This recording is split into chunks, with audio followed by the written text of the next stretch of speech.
El libro de Amós es el tercer profeta menor, o está dentro de la categoría de los profetas menores. Como les mencioné a ustedes, cada profeta, hermanos, tenía un objetivo principal. Algunos profetas escribieron su profecía o sus cartas, sus libros, para el reino del sur, que era Judá, las dos tribus. Pero algunos profetas dirigieron su libro, su profecía, para el reino del norte, para Israel, o las 10 tribus.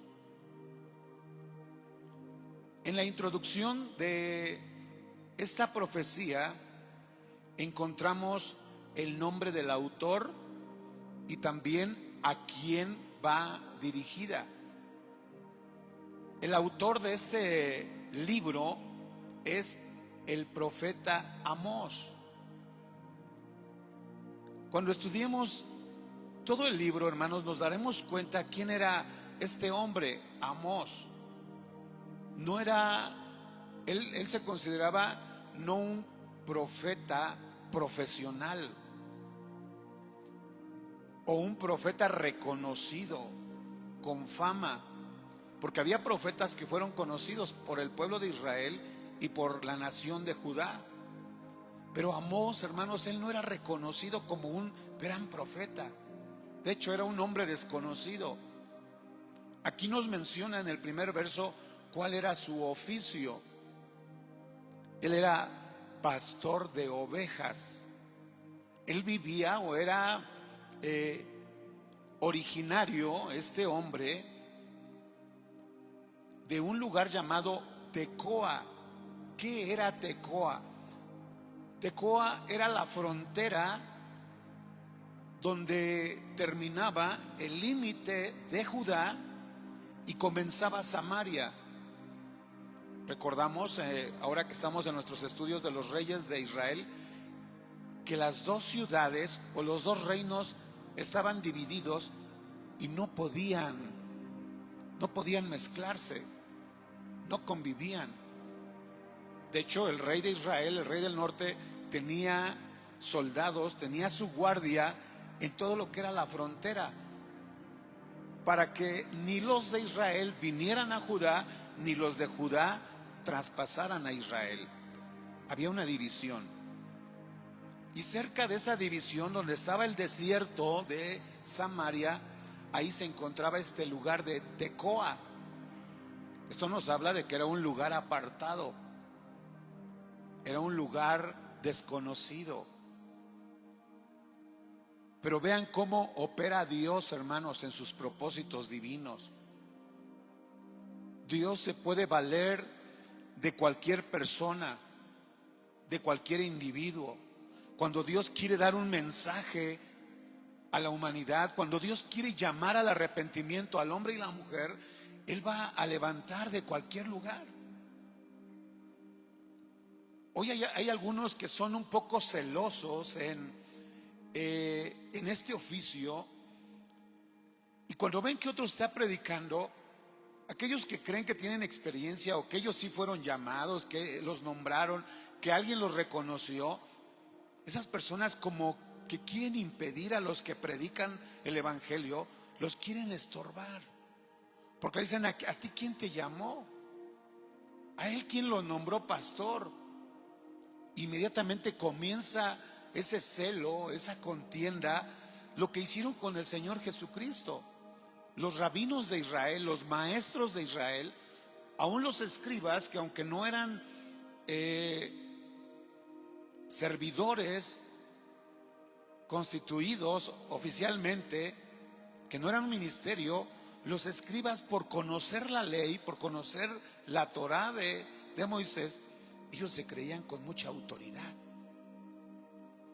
Y cuando vieron a Jesús, que Él predicaba, que hacía milagros, que enseñaba su doctrina, que hablaba de la salvación y que mucha gente lo seguía, inmediatamente hicieron un plan, se unieron en un complot para destruir a Jesús, para matarlo. Al diablo no le gusta que prediquemos al hombre cómo puede alcanzar la salvación, y va a haber oposición y mucha crítica. Cuando Pablo llegó a la iglesia de Tesalónica, antes de llegar a Tesalónica, Pablo enfrentó, hermanos, problemas difíciles. Él fue azotado, fue puesto en la prisión injustamente, pero eso no detuvo al apóstol. Él se sentía orgulloso cuando veía a los hermanos de Tesalónica, y él dijo: valió la pena recibir tantos azotes, valió la pena sufrir por el nombre de Jesús, valió la pena padecer por causa del evangelio, porque ustedes son ese resultado. La iglesia de Tesalónica, esa era la recompensa por haber padecido por el nombre del Señor Jesucristo. Y cuando Dios elige a alguien, hermanos, cuando Dios llama, no importa quién sea. Vean, Amós no era un profeta reconocido, no tenía un oficio, una gran preparación. Él era pastor de ovejas, no era ni de la ciudad. Él vivía apartado de la ciudad, en una aldea, allá solo, abandonado. Pero ahí Dios vio su corazón. Ahí el Espíritu Santo, que escudriña los corazones, Él entendió que ese hombre iba a ser un elemento para que Dios cumpliera sus propósitos. Bendito sea el nombre del Señor. Dale la gloria al que vive por siempre. El Señor conoce tu corazón, hermano. Conoce tu corazón, hermana. Si tienes el deseo de predicar, de cumplir no tus propósitos, sino los propósitos de Él en tu vida, no importa quién seas, y no importa aunque haya oposición, el Señor de ahí te va a usar y Él te va a respaldar. Ahí está el Espíritu Santo de Dios sobre tu vida, y Él va a poner palabras en tu boca. Él va a poner ese mensaje, porque no somos nosotros. El evangelio viene de Él, viene de Dios.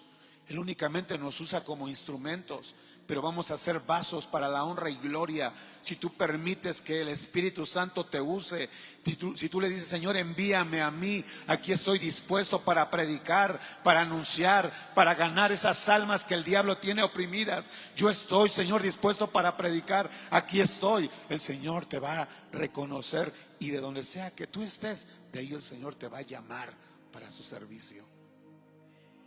¿Cuántos le dan la gloria al Señor? Porque Dios es bueno. Aquí encontramos, hermanos, el autor es Amós. Su profesión era pastor de ovejas. Su domicilio, donde vivía, en Tecoa, que era la frontera entre entre Judea o Jerusalén y Samaria. En Samaria estaba la sede del reino del norte. Y este hombre profetizó. ¿Qué significaba profetizar en el contexto del Antiguo Testamento? Profetizar significaba hablar lo que Dios les daba y les decía que tenían que exponer al pueblo. Esa era la palabra. Los profetas tenían algunos escritos del Antiguo Testamento. Tenían la ley, los salmos, algunos libros de historia, algunos libros de los profetas, pero aún no tenían el canon completo de las Sagradas Escrituras. Pero lo que ellos tenían, también eso era las Sagradas Escrituras. Pero ellos escuchaban el mensaje de Dios. Ya les he mostrado de qué manera Dios revelaba la palabra. Aquí, a través de palabras, Dios les hablaba audiblemente. Dios les revelaba su palabra a través de sueños, a través de visiones, pero venía de Dios. ¿Y cómo sabemos, hermanos, que esa profecía venía de Dios? Por el contenido que ellos recibían, por la palabra que ellos recibían. Muchos recibieron eventos que iban a suceder a futuro y que se cumplieron. Un ser humano, un hombre común, no puede predecir el futuro, ni aun esos brujos, los medium, aquellos que tratan de adivinar lo que va a suceder, no lo pueden hacer. Como los profetas sabían lo que iba a suceder, lo escribían y se cumplía, se llevaba a cabo, porque Dios les revelaba lo que tenían que decir. Eso era la profecía. Ahora, en el contexto del Nuevo Testamento, ya no hay profecía de esa manera. Ahora la palabra profética, dice el apóstol Pedro, es la Santa Biblia, las Sagradas Escrituras. Cuando profetizamos, no profetizamos un sueño, una visión, una revelación, algo que Dios se me apareció o un ángel se me apareció y me dio un mensaje nuevo. No, eso no es profecía.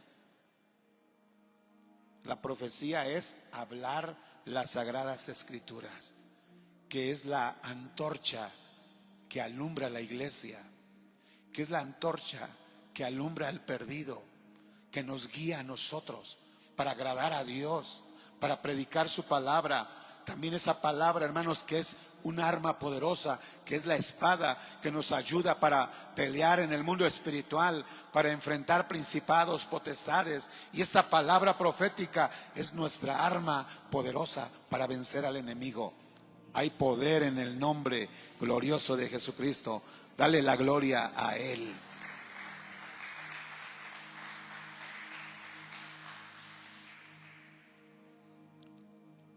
¿A quién le profetizó Amós? Estudiamos que Oseas le profetizó, a ver si se acuerdan, ¿a quién le profetizó? Al reino del norte, a Israel, que fue el primer libro que estudiamos. El segundo libro fue Joel. Joel, ¿a quién le profetizó?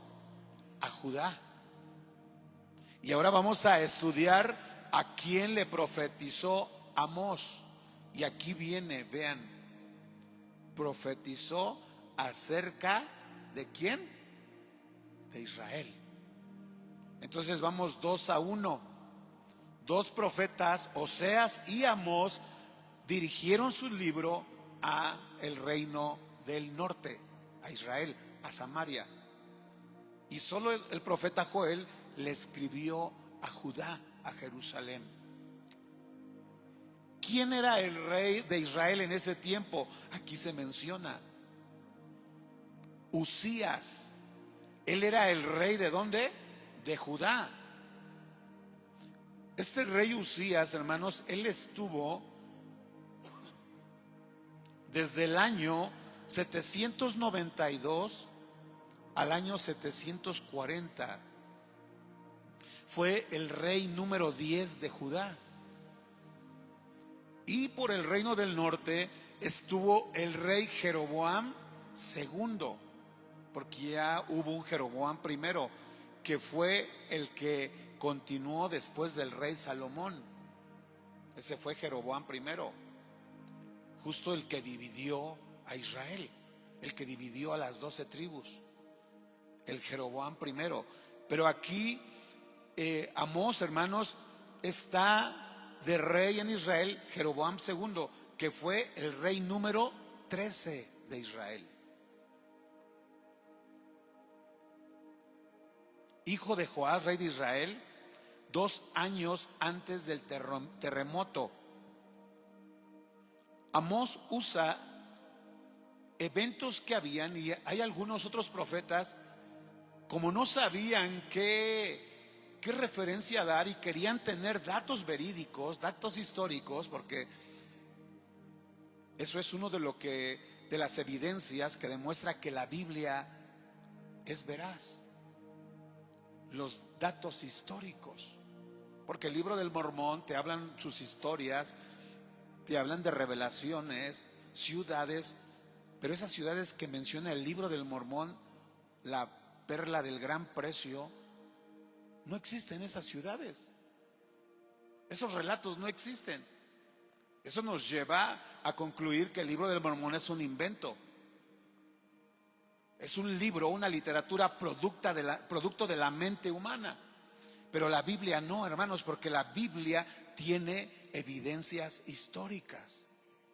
Hay acontecimientos, hay ciudades que hasta el día de hoy existen en el mapa. Algunas cambiaron su nombre, pero ahí te especifica.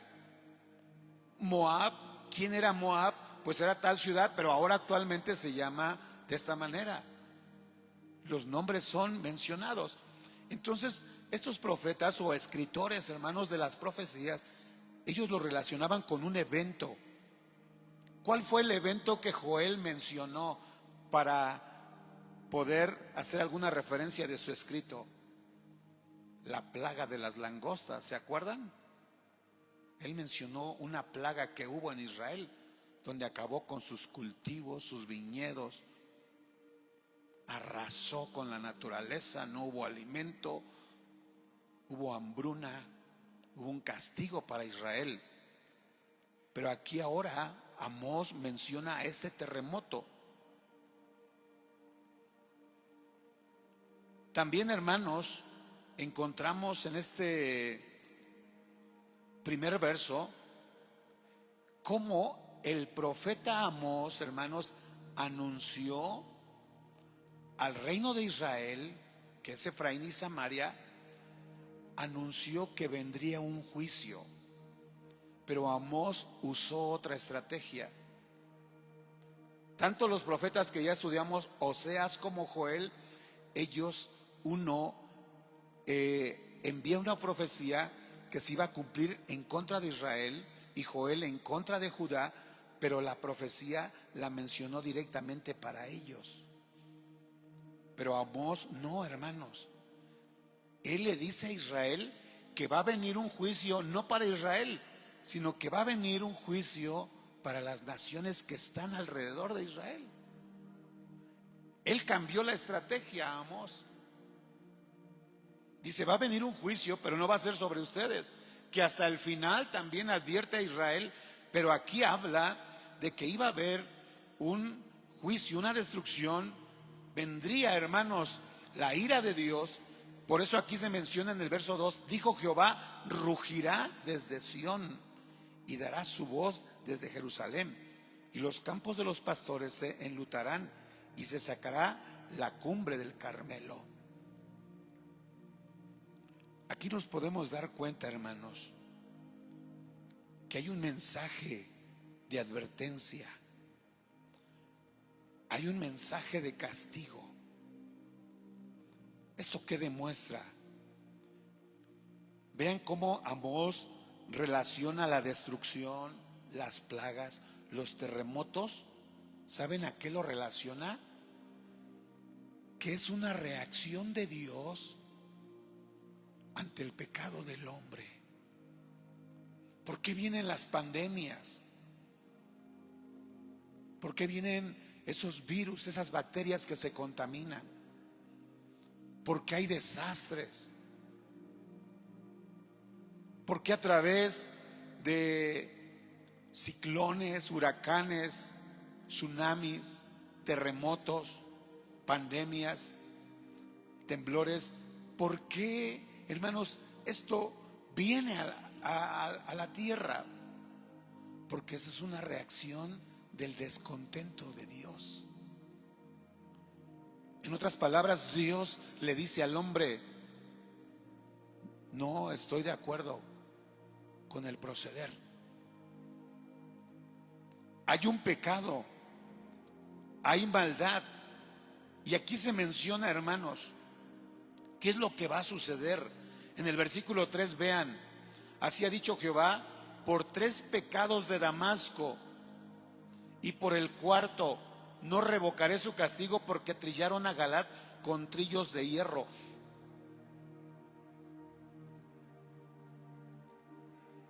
Dios castiga a las naciones. Vamos a empezar a ver el tema de hoy, es Dios castiga a las naciones por atacar y robar a Israel. Y aquí en el verso 3 Dios nos dice a quién es, a la primer nación que iba a castigar. Y esa nación era ¿quién? Damasco, ¿Dónde está Damasco? Está al norte de Galilea, al norte de Samaria. Es la nación vecina. Lo que se le conoce, o Damasco era la capital de Siria. Aquí Amós nos dice a qué nación iba a castigar, pero también por qué motivo lo iba a condenar. ¿Y cuál es el motivo? Porque Siria, hermanos, ya había cometido o desobedecido a Dios. Dios ya les había advertido 3 veces. Por eso dice, por 3 pecados de Damasco. Dios ya le había dado 3 oportunidades, pero él no obedeció y volvió a hacer lo mismo. Y por eso Dios se enojó y envía maldición sobre Damasco. ¿Qué es lo que habían hecho? Dice, los pastores se enlutarán, van a estar de luto, iba a haber muerte de su ganado, vendría maldición sobre ellos. ¿Por qué? Porque se iba a secar la cumbre del Carmelo. Este monte del Carmelo, hermanos, su significado significa campo fructífero. El Valle del Carmelo era una región muy fértil, muy productiva. ¿Por qué era un lugar muy fértil, hermanos? Porque ahí estaba la bendición de Dios. Pero cuando el hombre comete pecado, el pecado del hombre contamina su tierra, contamina su casa. Y ese lugar que era productivo, que era un campo fructífero, una región muy fértil, dice aquí en el verso 3, se secará la cumbre del Carmelo. Vean cómo Dios, hermanos, puede provocar que ese lugar que un día fue bendición, ahora se torne en maldición. Y hoy muchos se preguntan, aún hasta cristianos o no cristianos, dicen, pero ¿por qué me ha pasado esto? Si yo fui muy productivo, yo fui muy bendecido. En la semana pasada atendimos a un matrimonio que ellos dicen, tenemos 10 años que no nos podemos levantar. Ponemos un negocio y se nos viene abajo. Contratamos personal, el personal nos roba, nos renuncia, se va.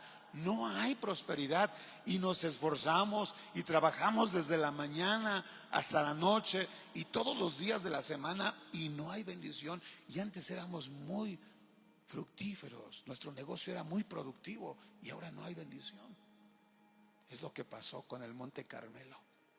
Era un lugar de bendición, pero Dios secó ese lugar. Pero aquí la Biblia nos dice por qué motivo. No es porque Dios solamente quiera maldecir al hombre, no, porque el hombre atrae esa maldición por su pecado.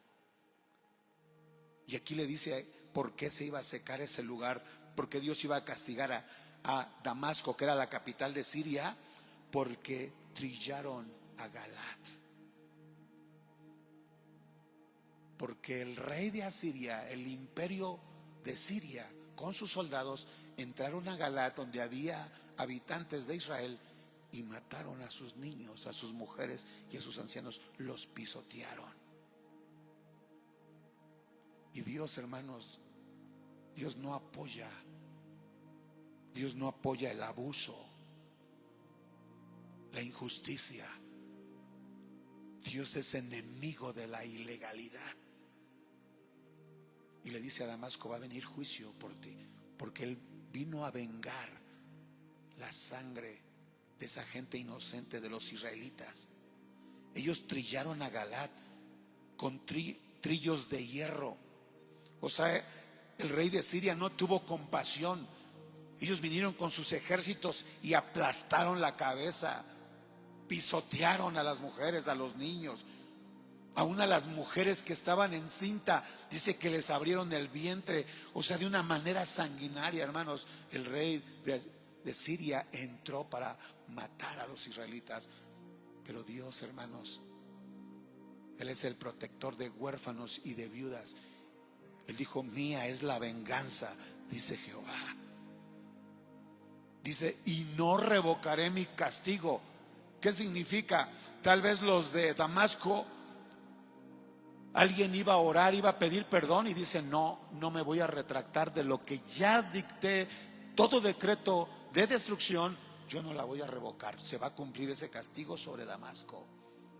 Además dice: prenderé fuego a la casa de Hazael y consumirá los palacios de Ben-Hadad. ¿Quién es Hazael, hermanos?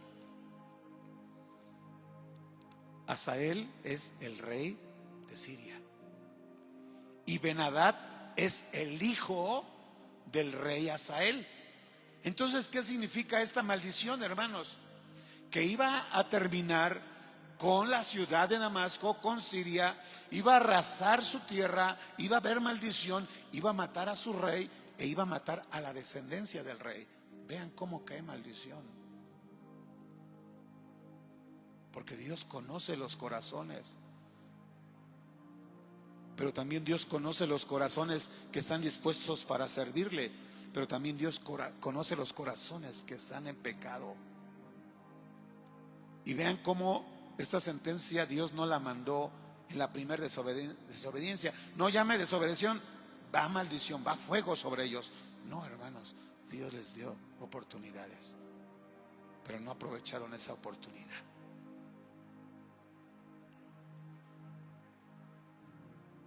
Esa destrucción que vino es un aviso. Cuando dice que Dios rugirá, eso menciona que Dios se enoja ante la injusticia, hermanos. Y así como Dios se airó por el mal proceder de Siria, también en la actualidad, cuando el hombre peca, cuando el hombre desobedece, Dios le llama la atención. Dios le envía a alguien: mira, arrepiéntete, busca a Dios. Y el hombre vuelve a desobedecer, Dios vuelve a tener misericordia, porque Él es lento para la ira y grande en amor, grande en bondad, grande en misericordia. Pero llega el momento en que después de que ese hombre desatiende, entonces Dios castiga. Dios envía sufrimiento al hombre. Y vean cómo esta nación de Damasco se acarreó una serie de maldiciones: muerte, destrucción, sequía, escasez, fuego, devastación y destrucción de su reino, de su imperio. Y ahora, hermanos, encontramos que también viene una segunda advertencia ahora, que son, versículo 5, el valle de Abén, el gobernador de Bet-Edén, también contra los de Gaza, contra también los de Asdod y Ecrón. Son otras ciudades, hermanos.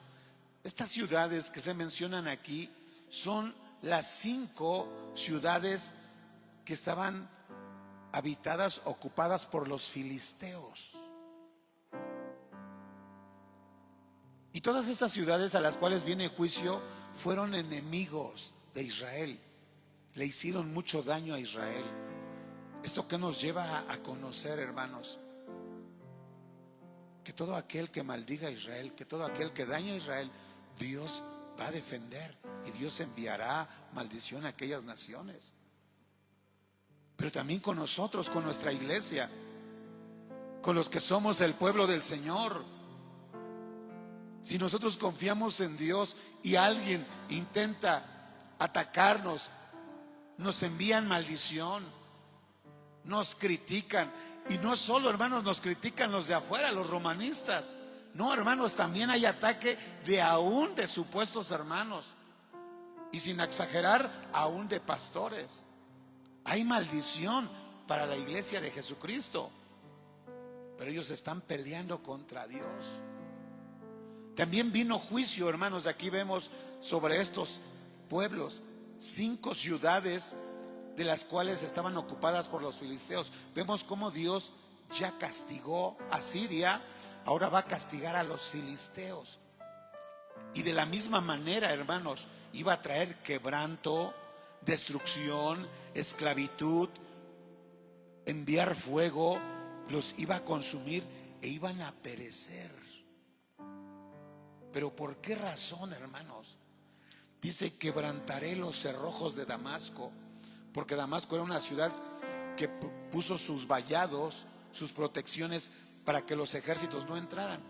No, para Dios no hay nada que lo detenga. Nada puede detener el juicio de Dios. Dice: los destruiré a los moradores de Abén, a sus gobernadores, al pueblo de Siria será transportado a Kir. Vean cómo dentro del juicio para Damasco también iba a quedar bajo el yugo, la esclavitud de otra nación.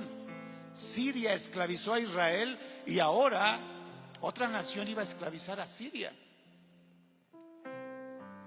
Por 3 pecados de Gaza, lo que es la franja de Gaza, que estaba ocupada por los filisteos, dice: también los voy a entregar a Edom.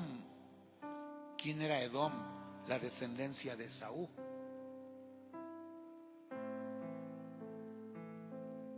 Para que los castigue, prenderé fuego en el muro de Gaza, consumirá sus palacios, destruiré a los moradores de Asdod, a los gobernadores de Ascalón, y volveré mi mano contra Ecrón, y el resto de los filisteos perecerá, ha dicho Jehová.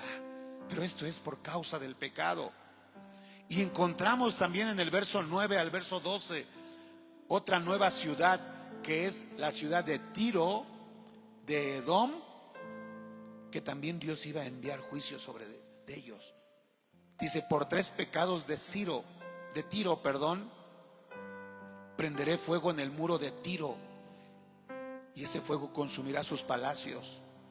Por 3 pecados de Edom, verso 11, también voy a castigar a Edom. ¿Por qué razón? Porque la nación de Edom persiguió a su hermano Israel a filo de espada. Y también porque Edom guardó rencor. Voy a consumir Edom desde Temán hasta Bosra, que eran los límites de Edom. Y también por desobediencia. Pero también hubo robo.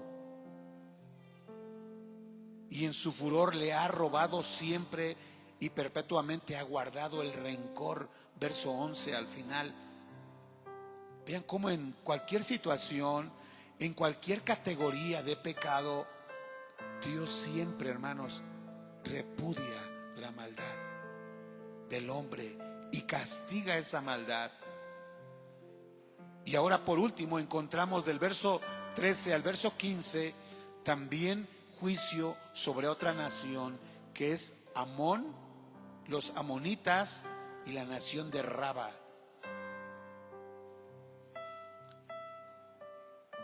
¿Qué es lo que hicieron los de Amón, hermanos? Versículo 13.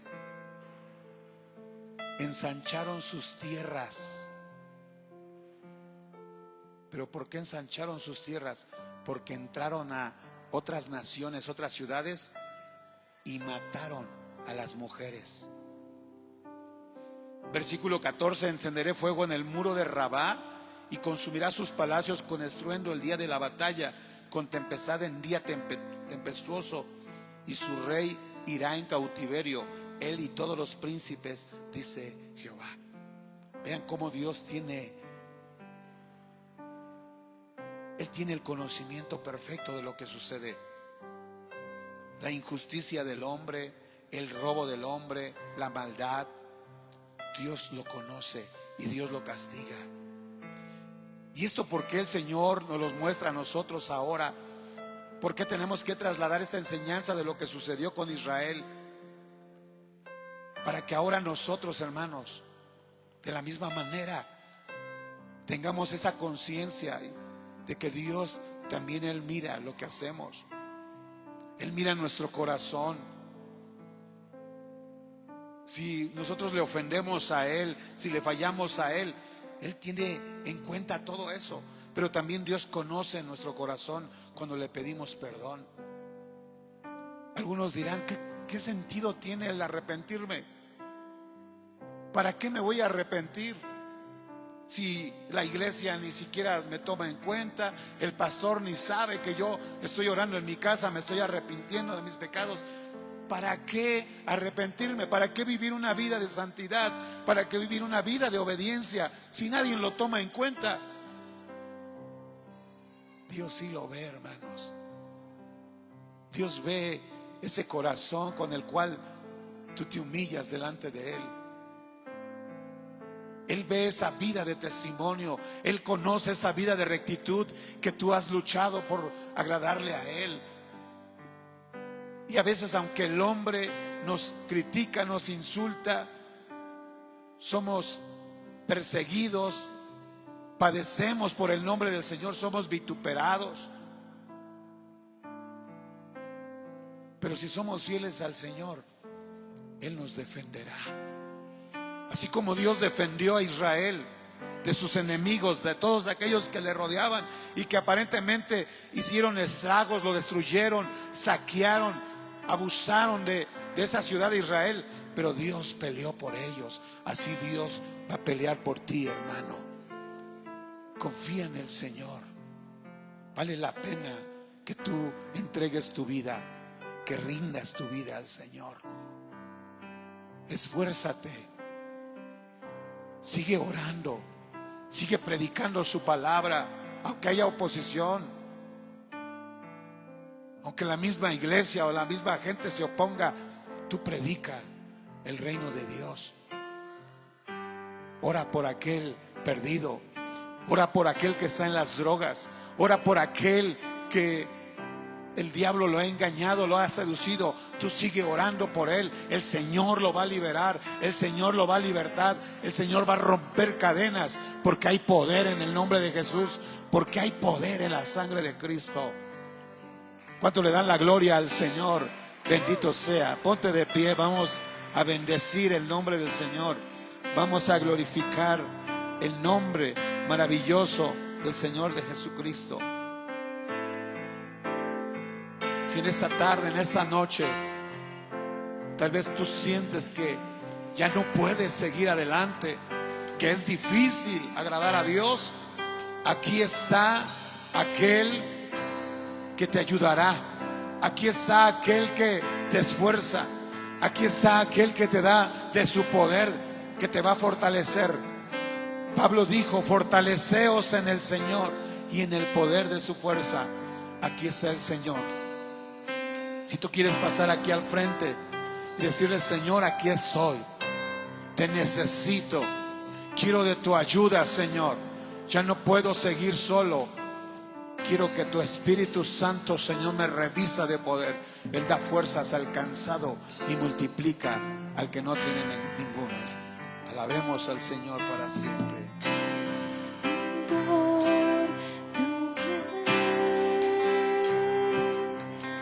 Vestido en majestad, la tierra alegre está, la tierra alegre está, cubierto está de luz, venció la oscuridad y tiembla su voz, y tiembla su voz. Cántalo conmigo. Cuán grande es Dios, cantaré cuán grande es Dios, y todos lo verán.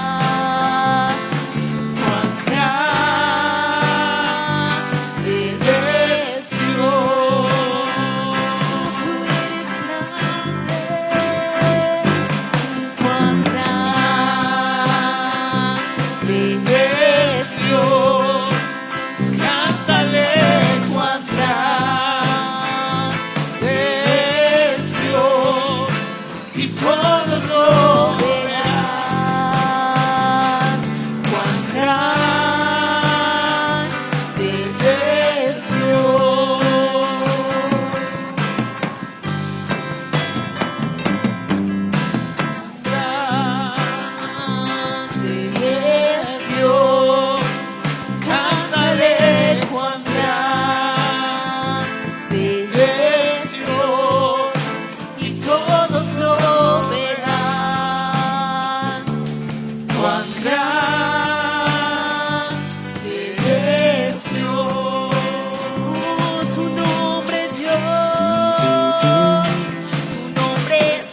engrandecer. Gracias, Señor. Te adoramos, Señor. Grande es tu poder, grande es tu misericordia, Señor. Eres digno de toda la gloria, Señor. Aquí está tu iglesia. Aquí estamos, Señor, humillados delante de ti. En esta noche, Señor, en esta hora, nos postramos, Señor, a tus pies.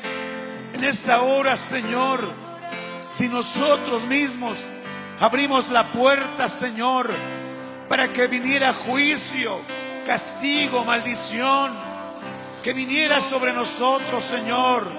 Padre, en esta hora pedimos perdón. Que tú nos perdones, Señor, de todo juicio, de toda ira, Señor, de todo castigo, aún maldición, ruina, miseria que haya caído sobre nosotros, Señor, por desobediencia. Perdónanos, Señor. Te pedimos perdón en esta hora. Confesamos nuestros pecados y rompemos todo plan del enemigo, toda estrategia de Satanás. En el nombre de Jesús la rompemos, la dejamos sin poder. Gracias, Señor, por tu iglesia. Bendice, Señor, a tu iglesia. Prospérales espiritualmente, prospérales físicamente, Señor, materialmente. Que tu iglesia sea prosperada. Que todo espíritu de enfermedad que ha venido, Señor, lo reprendemos en el nombre de Jesús. Te pido por la familia de mi hermano Félix Rivera, Señor, por su esposa, por sus hijos, sus hijas, sus nietos, Señor. También te pido por la familia de Efraín Martínez. Te pedimos, Señor, que tú bendigas, Señor, a la hermana Constanza, a todos sus hijos, hijas, nietos, nietas, Señor, que vengan a Cristo.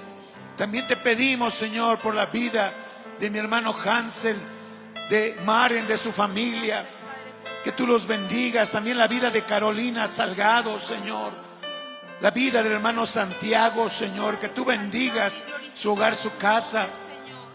También te pedimos, Señor, por la hermana Edith García Rodríguez, por toda su familia, Señor, por sus padres, por sus hermanas, por sus hijos, Señor, bendice este hogar. La hermana, Señor, Marta López, por Luis Roberto. También te pedimos, Señor, por Galilea Gómez, Señor, por la salvación de su esposo, de Gerardo Durón Horta, por sus pequeñitos.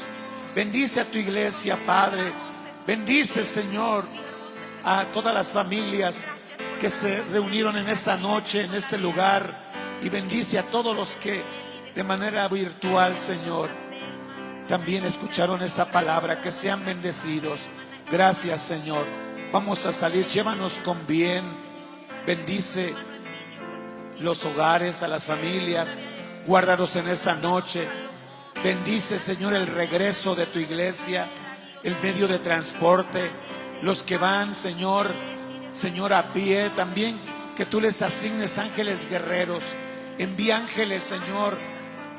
Tu palabra dice que tú enviarías a tus ángeles cerca de nosotros para que nos guarden y nos lleven en las manos y nuestro pie no tropiece en piedra. Toda influencia, toda potestad, todo principado que quiera levantarse en contra de nosotros, en el nombre de Jesús, destruimos toda fortaleza demoníaca. Todo ataque de Satanás queda sin poder. Gracias, Señor, porque el ángel de Jehová acampa alrededor de nosotros y nos defiende. Gracias, que el amor de Dios, la gracia de Cristo, la unción y el poder del Espíritu Santo sea con todos desde ahora y para siempre. Amén y amén. Gloria a Dios. Dios les bendiga, hermanos. Dios les guarde. Les esperamos mañana jueves, en la transmisión de oración, reloj de oración en Facebook a las 10 de la noche. También les invitamos a ver nuestros videos en YouTube, ya en nuestra página de Iglesia Manuel. También ahí están nuestros videos, nuestras enseñanzas. Compartan la prédica del Día de Muertos, la prédica del día de Halloween. Compartan esas prédicas. También el día viernes nos vemos aquí a las 7 de la noche.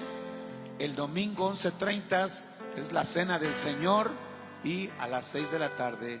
Que Dios les bendiga, hermanos, y les bendecimos en el nombre del Señor Jesucristo.